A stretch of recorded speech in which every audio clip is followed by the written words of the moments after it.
Tudo bom? Bom, vamos dar prosseguimento aos vídeos. Eu tive fazendo algumas contas aqui, eu acho que na verdade eu vou precisar fazer mais um, além desse, sobre a questão da alienação parental.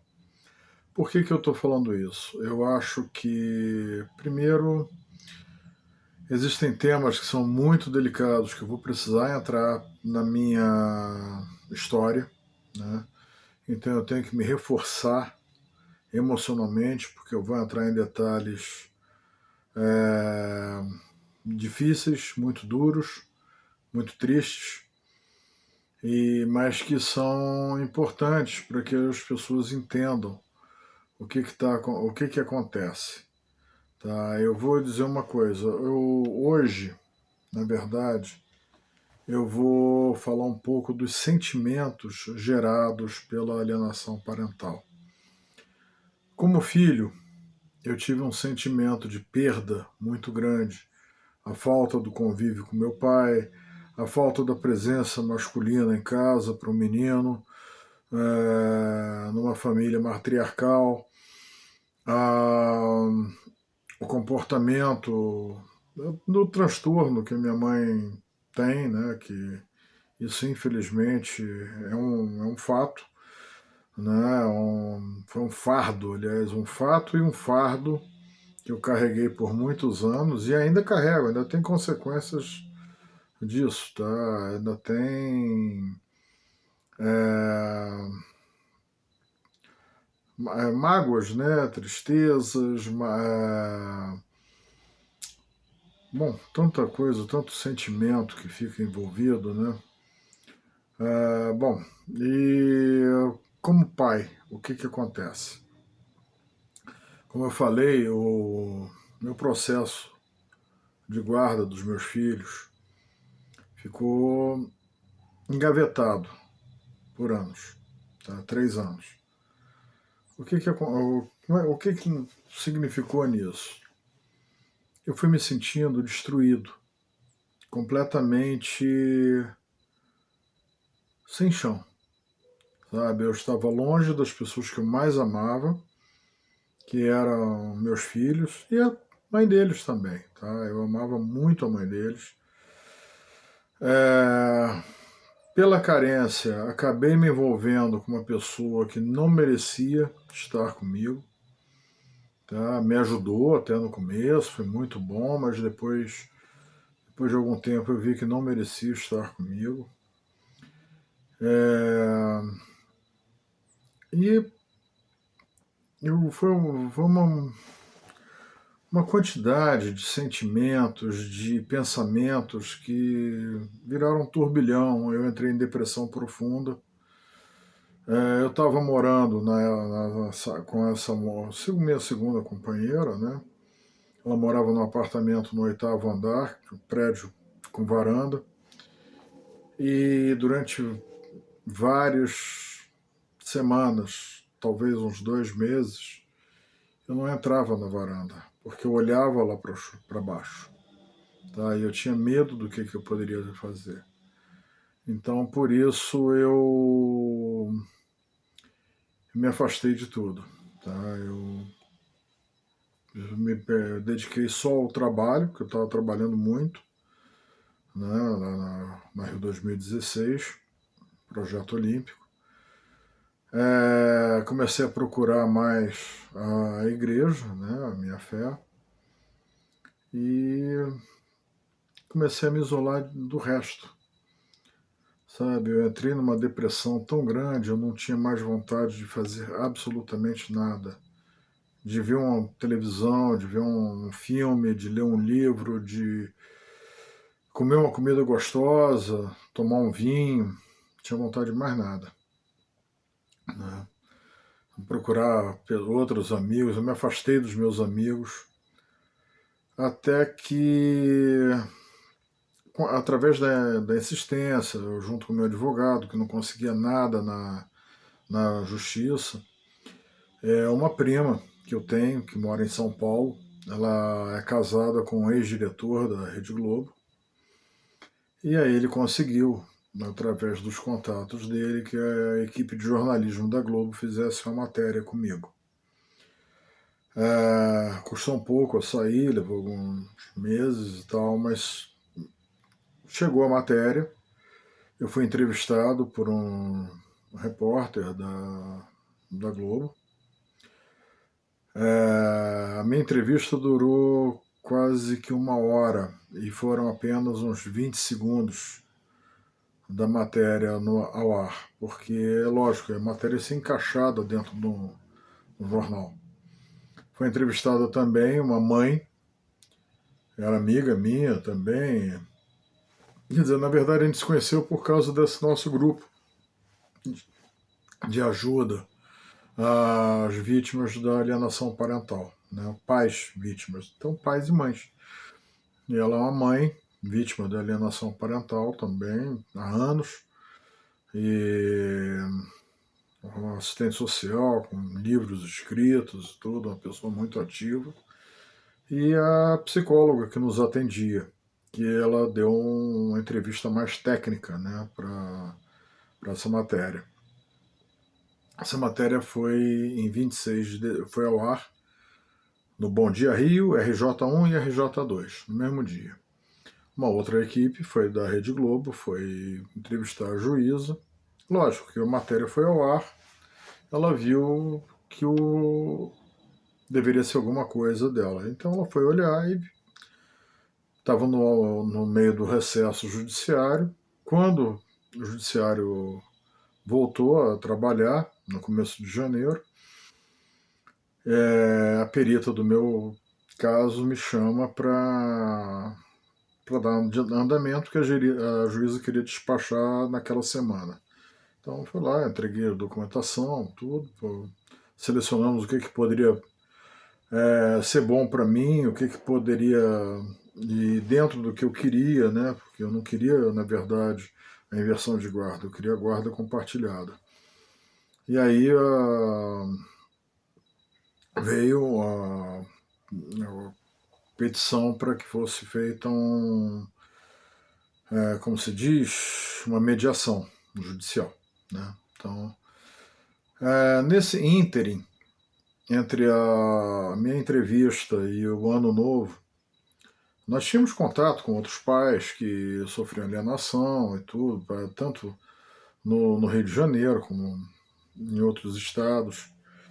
E na véspera do Natal, houve na véspera do Ano Novo, desculpe, houve um crime em São Paulo, Campinas, horroroso. Era um pai que sofria alienação parental, tá? E num surto, né?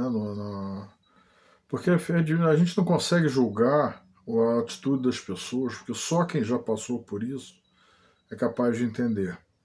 Tá? E ele perdeu todo o autocontrole dele, que não é fácil a gente manter não, tá? Tinha dias que eu tinha vontade de acampar na frente do prédio lá onde moravam meus filhos e sequestrar eles, levar para minha casa, sabe? Porra.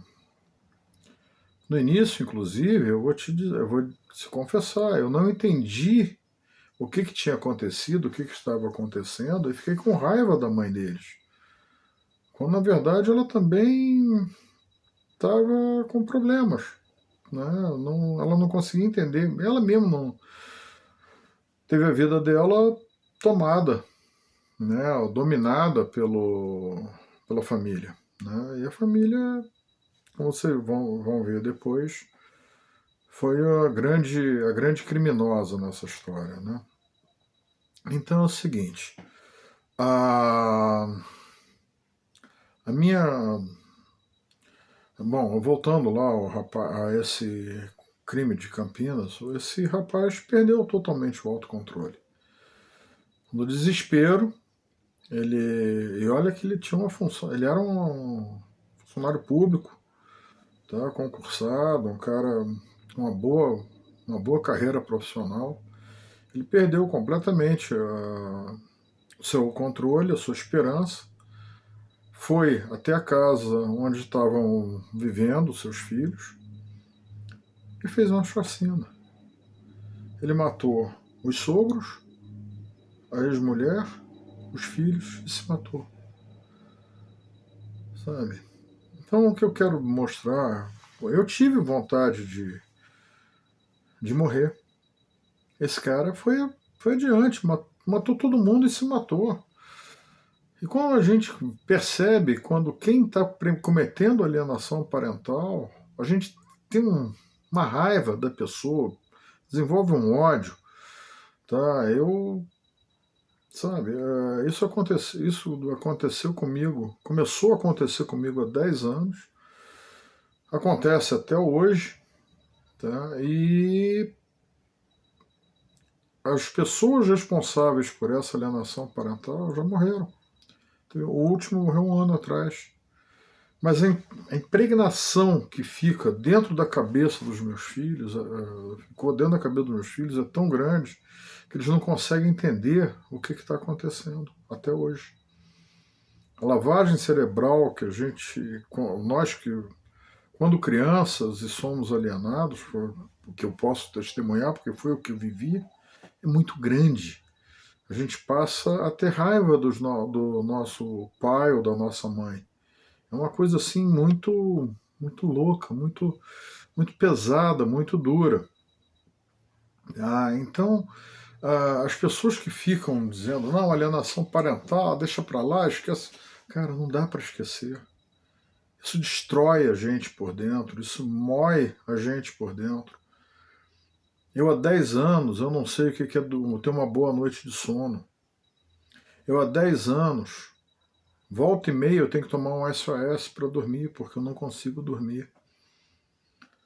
Sabe, de vez em quando eu tenho crises de depressão, crises de choro, por saudade dos meus filhos, por não conviver com eles. Sabe, ontem foi aniversário da minha filha mais velha. Eu tentei falar com ela, liguei para o trabalho dela, algum problema de telefonia, não conseguia completar a ligação para o escritório onde ela trabalha. Minha filha é advogada, trabalha numa multinacional, né, no departamento jurídico de uma multinacional.